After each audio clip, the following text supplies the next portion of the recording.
નમસ્કાર દર્શક મિત્રો, તહેલકા ન્યૂઝમાં હું મેઘા અગ્રવાલ આપનું હાર્દિક સ્વાગત કરું છું. આપ જોઈ રહ્યા છો તહેલકા ન્યૂઝ અને નજર કરીએ આજના સમાચાર. ભરૂચ તાલુકાના શુકલતીર્થ ગામે 1.5 કરોડના ખર્ચે પ્રાથમિક આરોગ્ય કેન્દ્ર તૈયાર. માત્ર 70,000ના 3 ફેઝ મીટર માટે લોકાર્પણનું મુહૂર્ત ટલ્લે. નવું નક્કોર આરોગ્ય કેન્દ્ર જીએનએફસીએ સીએસઆર ફંડમાંથી ઊભું કર્યું અને ધૂળ ખાતું આરોગ્ય કેન્દ્રનું લોકાર્પણ ક્યારે તેવા પ્રશ્ન સાથે વિડીયો વાયરલ થતા આરોગ્ય કેન્દ્રમાં સરપંચે પોતાના સ્વખર્ચે ગણતરીના કલાકોમાં 3 ફેઝ મીટર લગાવ્યું.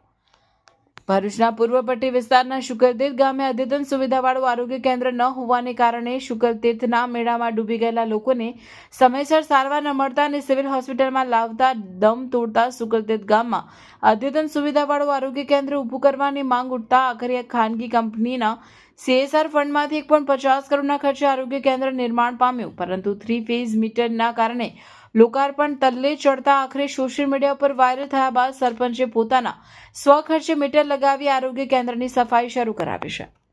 બનાવની મળતી વિગત અનુસાર ભરૂચ તાલુકાના પૂર્વ પટ્ટી વિસ્તારમાં આવેલ શુકલતીર્થ ગામે ભાતીગળ મેળો એટલે શુકલતીર્થનો કાર્તિકી પૂર્ણિમાનો મેળા દર વર્ષે યોજાય છે અને ગુજરાતભરમાંથી યાત્રિકો 5 દિવસના મેળામાં મજા માણી નર્મદા સ્નાન કરતા હોય છે, પરંતુ નર્મદા સ્નાન કે અન્ય આકસ્મિક ઘટનામાં ઇજાગ્રસ્તને સારવાર અર્થે 10 કિલોમીટર દૂર ભરૂચ સિવિલ હોસ્પિટલ સહિતની અન્ય હોસ્પિટલોમાં ખસેડવા પડતા હોય અને ઘણી વખત ઇજાગ્રસ્ત સમયસર સારવાર ન મળવાને કારણે રસ્તામાં પણ દમ તોડી દેતા હોય અને શુકલતીર્થના મેળામાં એક જ પરિવાર સભ્યો ડૂબી જતા એક બાળકને સમયસર સારવાર ન મળતા અને સિવિલ હોસ્પિટલમાં લાવતા રસ્તામાં જ દમ તોડી દેતા અને શુકલતીર્થમાં અદ્યતન સુવિધાવાળું આરોગ્ય કેન્દ્ર ન હોવાને કારણે લોકોમાં ભારે રોષ ભભૂકી ઉઠ્યો હતો. ભરૂચ તાલુકાના શુકલતીર્થ ગામ અદ્યતન સુવિધાવાળું પ્રાથમિક આરોગ્ય કેન્દ્ર જીએનએફસીના સીએસઆર ફંડમાંથી નવનિર્માણ કરાયું અને દિવાળી સુવિધામાં આરોગ્ય કેન્દ્ર તૈયાર થયું, પરંતુ આરોગ્ય કેન્દ્રને 3 ફેઝ મીટર માટે 70,000 રૂપિયા કોણ ખર્ચે તે વાતને લઈ 90 દિવસ ઉપરાંતથી આરોગ્ય કેન્દ્ર અને તેના સાધનો ધૂળ ખાઈ રહ્યા હોય તેવા વિડીયો સોશિયલ મીડિયા ઉપર વાયરલ થતા આખરી ગામના સરપંચે 70,000ના ખર્ચે ગણતરીના કલાકમાં જ 3 ફેઝ મીટર લગાડી આરોગ્ય કેન્દ્રની સાફ સફાઈ કરાવી ગ્રામજનો માટે ખુલ્લું મુકાઈ અને આરોગ્ય કેન્દ્રમાં તબીબ તથા જરૂરી નર્સિંગ સ્ટાફની નિમણૂક કરી વહેલી તકે આરોગ્ય કેન્દ્ર ખુલ્લું મુકાય તેવા પ્રયાસો થઈ રહ્યા છે.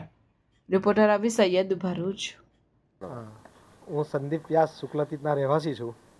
અમારા પ્રાથમિક આરોગ્ય કેન્દ્ર નવું બની ગયું છે, ખૂબ જ અત્યાધુનિક બધી સુવિધાઓ સાથે સજ્જ થઈ ગયેલું છે, પરંતુ હજુ સુધી લોકાર્પણ થયેલ નથી. તો વહેલામાં વહેલી તકે લોકાર્પણ થઈ જાય તો લોકો ગામના અને આજુબાજુના લોકોને સુખાકારી ચાલુ થઈ જાય મળવાની, એટલે વહેલી તકે ચાલુ થાય એ જરૂરી છે. આ બનાવ્યા પછી કાકા કેમ બંધ છે? એ કંઈક ટેકનિકલ ઉપરથી કંઈક કારણ છે, પ્રોબ્લેમ છે, એટલા લીધે. પ્રાથમિક આરોગ્ય કેન્દ્ર આધુનિક જીએફસી દ્વારા બનાવવામાં આવેલ છે.